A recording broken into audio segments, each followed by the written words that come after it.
Oh, it is so bright. Right? Don't you look good? I do. Yeah. Told you. Hi, folks.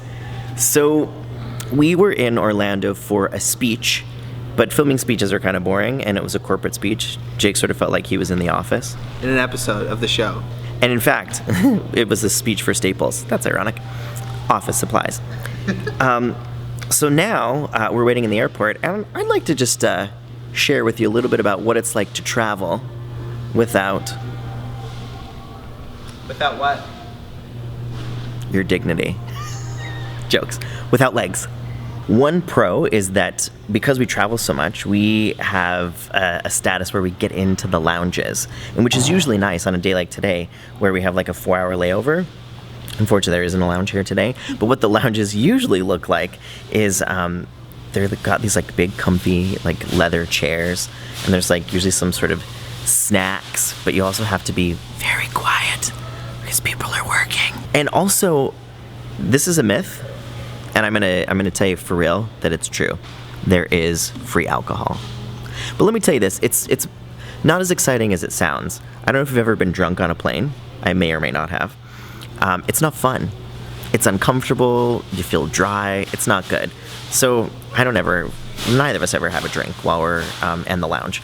But it's a nice, comfortable place. And when you're overseas, and even some of the local ones, they have showers. So if you've been on like a 7-hour trip, you can go take a shower and like freshen up. Another pro is the staff is always really friendly and super helpful. And one thing that I've noticed recently is, I don't know if there's been like a different training or what, but before, if I needed something, like I don't need an aisle chair or anything to get on the plane, and usually the staff would turn to Jake and ask him, and then Jake would turn to me and be like, what do you need? And now, for the most part, people ask me directly if we need to change seats or tag for my chair, whatever that is. So, pro, for sure. Ding! The other pro of traveling, not having legs, is that I get to skip the line. Excuse me. I hate you. Move your ass! Sorry. The other pro is that we are the first ones on the plane.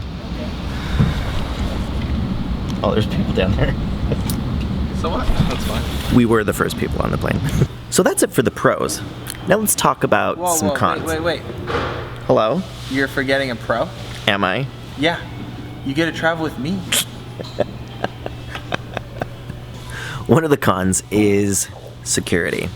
It's always a little awkward for me because if they have like the big x-ray machines, I can't actually do it. So then I have to like get a pat down, which like the security people never know really what to do with me. They don't know where my legs stopped. if you catch my drift. They don't know what they're patting down. Exactly. So the poor guy usually gets a medium-sized handful of things.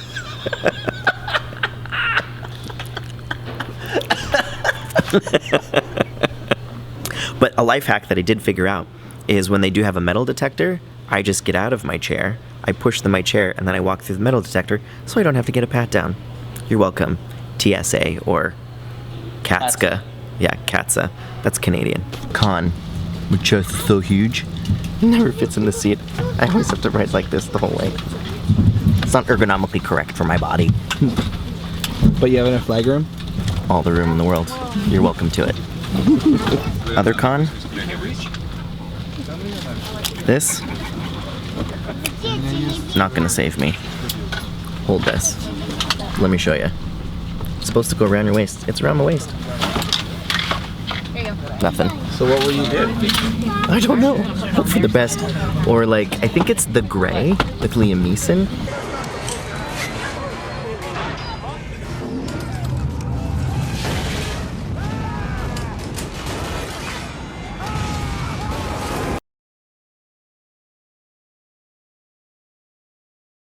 Another con, dirty bathroom. Now, I just want to preface this by saying that I'm not actually in like the main public washroom. This is like the accessible, gender neutral bathroom, so I'm not being a creepo and filming in the bathroom with other people. It's just me. Not only are these public washrooms usually pretty gross, I don't know if you can see this. Let's turn around, wait for the light to adjust. It's hard to see.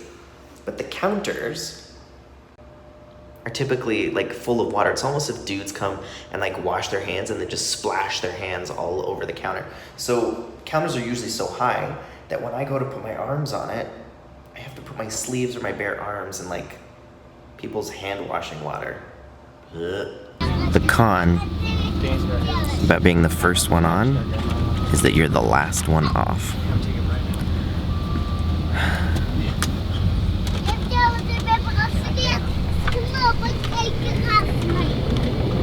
The other con sometimes is that I have to walk on my hands. We were recently on a flight where this whole aisle was soaked. I don't know what was on it, but I sat down and my hands were black. And like you could use an aisle chair, but that's like a whole production. And I don't really need it. That's why I always carry hand sanitizer. I'm just saying, like just for full disclosure. Yeah. Also, one con as well is that I need my two hands to walk, so I can't carry my bags. So usually the staff is really nice to carry my bags. Unless I have my Jake with me. He carries all the bags. It's working great. You're a good friend. Right, it's time to do some elevating. You ready? Yeah. It's not a word. It is. We're elevating up. One floor. We're instead of Urban Dictionary, we have Jake's Dictionary. Yeah. Listen, if Webster got to make up whatever words he wanted, I'm gonna do the same. And I'm gonna spell them differently. Get rocked, world. All right, it's time to do some more elevating. Here we go. You ready for this? What? Elevating. And for anyone who's wondering, you can be elevating up or down. I understand that in somebody else's dictionary, elevate might mean to go up. But in mine, you can be elevating up or down. Right, Spencer? Right. All right, vlog. That's it for today. That's what it looks like to travel without legs. Now we're driving home. And Spencer's driving with no legs. Check out this video to see how that works. Yeah. As always, you're a new best friend. Call us every 5 minutes. Bye. Bye. Well, I almost Yeah, bonked my head. Yeah, you did. Whoa.